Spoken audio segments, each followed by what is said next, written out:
Hello, good afternoon, and welcome to Cricket Country's live analysis of the sessions, which is session which ended just now, which was the second session on the fourth day between India and New Zealand at Kanpur in the Green Park Stadium.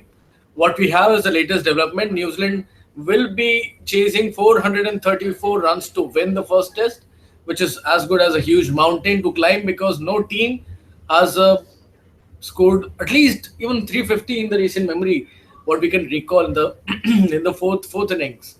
Uh, Rohit Sharma got to a much needed half century. So did Ravindra Jadeja. He celebrated in his own unique style by wielding the bat like a sword, and it was quite a memorable session, a good session for India. With me here is Suvajit. I'm here from Cricket Country, Devarsit. We'll be discussing was on a few things which are there to be talked about. The first thing, the timing of India's declaration was a little too far too stretched. Do you think so? Yeah, I think India could have declared much earlier. I mean, at least another 10 overs earlier. Uh, Kapil Dev was making a valid point out there. He said that, uh, the New Zealand cricketers, they would be tired Correct. by now. And uh, what this tea break does is, gives them that extra time to refresh and come back to bat. Correct. So, what would have this done like a 10-minute break? It would have been a big psychological factor as well. So I think India delayed the declaration, but having said so, I think Kohli probably is confident that his spinners still have enough time to finish off. I mean, bowl out the Indian batsman, the Kiwi batsman, and uh, Ravindra Jadeja. He wanted Jadeja to score a 50, and this 50, like we were discussing from Rohit Sharma, Yes. will Yes. ensure that he stays in Stays in Indian the side. side. See, this is what I was assuming at the start of the series as well. If Rohit Sharma gets into the side, because that is what has been the problem with Rohit Sharma. Not exactly his fault, but the point is he has not got too many matches on the trot to play and prove his talent. Now he got a start in the first innings. He threw it away, but right now, on today, at least today, he made it count. He batted really well for his unbeaten 68 is what he scored today, and most importantly, his fitness level was there to be seen because it's quite hot and humid in Kanpur right now. Rohit's even the trousers were all wet from what we can see.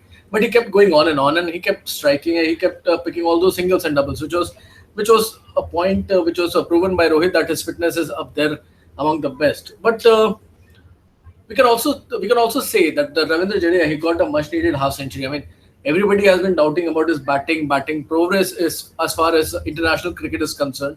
His batting average is around 21, less than somewhere around 20 basically.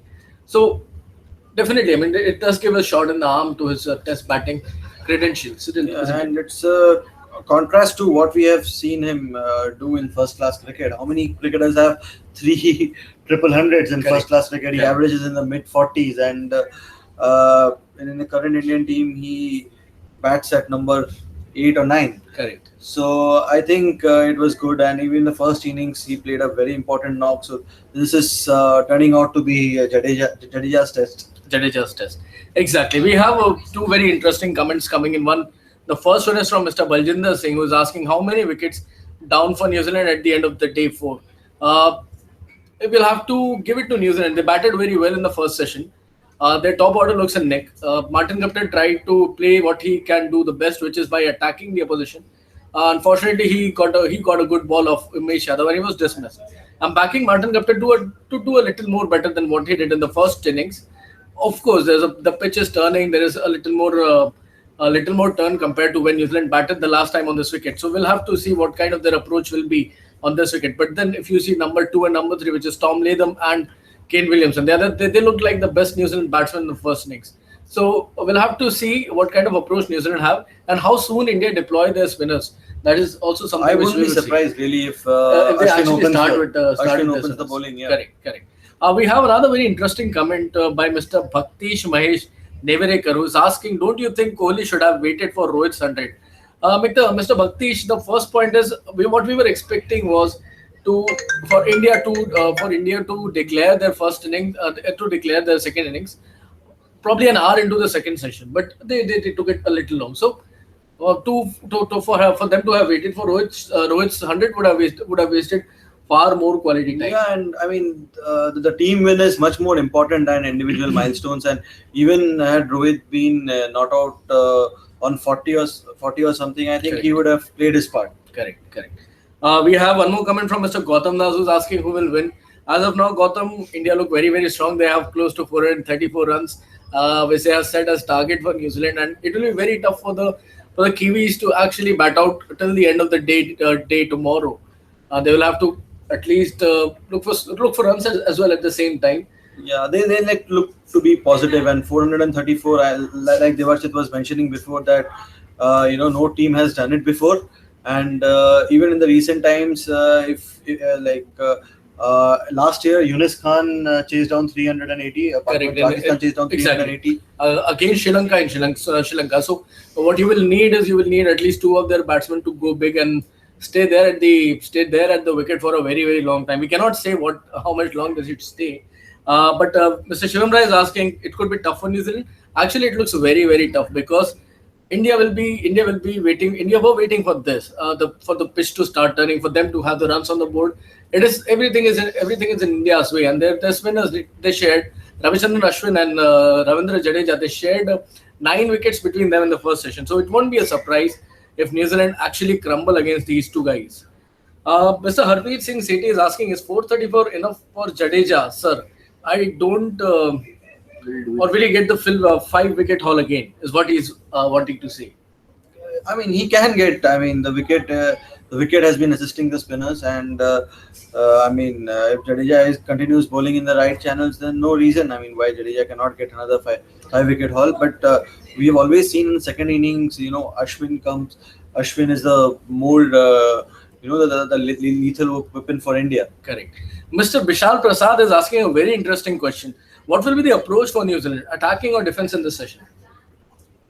It's a very good question actually because I mean, even if they try to look to defend, I Correct. mean, they're still gonna lose their wickets. Yeah. So I think, and then knowing the nature of the likes of Martin Guptill, Kane Williamson, I think they will be looking to play positive cricket. They know that they have played good cricket in this match so far. I mean, the first 2 days were dominated by them, so they'll try to and be positive. See, Mr. Bishal, I don't think New Zealand have any heart. I mean, they don't need to lose their heart. They still played a very very good amount of cricket, is what my colleague over here said. But the point is, if you are going over attacking, then you have the risk of losing wickets at the regular intervals, or you may lose wickets in heaps as well, which may again come back to hit you. But if you go completely defensive, then you run the risk of losing the game eventually by a big margin. So you'll have to keep scoring runs, bat positively, and try and Yeah. spend as much time on the wicket because you have to get out the target of 434. It actually looks very very improbable for any team to get 400 in any sort of condition batting fourth. It is most of it. I think it is about the mindset, but conditions also come in play.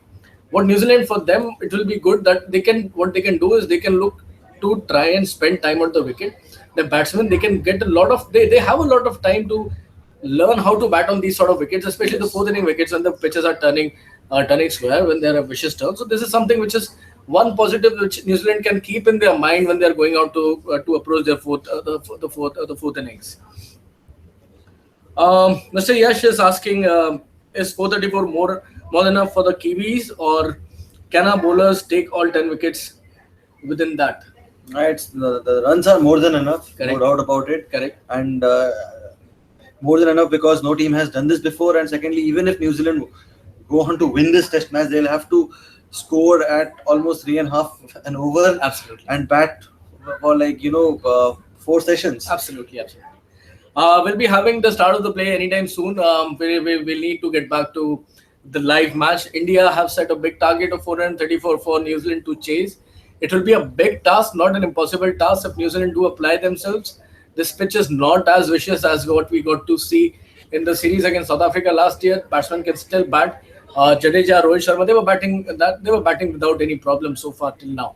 So it's over to the New Zealand batsmen how they approach this innings.